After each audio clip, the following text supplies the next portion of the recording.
Naglabas na rin ang kaniyang pahayag si Daniel Padilla sa kanilang hiwalayan ni Catherine Bernardo. Ayon kay Daniel, malaking biyaya ang 11 taong pagmamahala nila ni Catherine at babaunin niya ang mga alaala ng kanilang pagsasama. Nagpapasalamat siya sa dating kasintahan na sinamahan siya sa masasaya at malulungkot na sandali ng kaniyang buhay.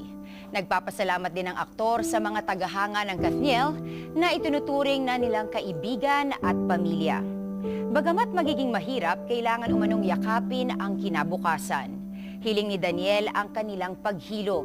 Ayon kay DJ, kahit magkahiwalay, ang pagmamahal niya kay Catherine o Bal kung kanyang tawagin ay walang hanggan. Kanina lang kinumpirma ni Catherine Bernardo na hiwalay na sila ni Daniel. Sa Instagram post ni Catherine, sinabi nitong nasa showbiz siya sa loob ng 21 years. 12 years nito ay bilang kalahati ng Kathniel at 11 years ay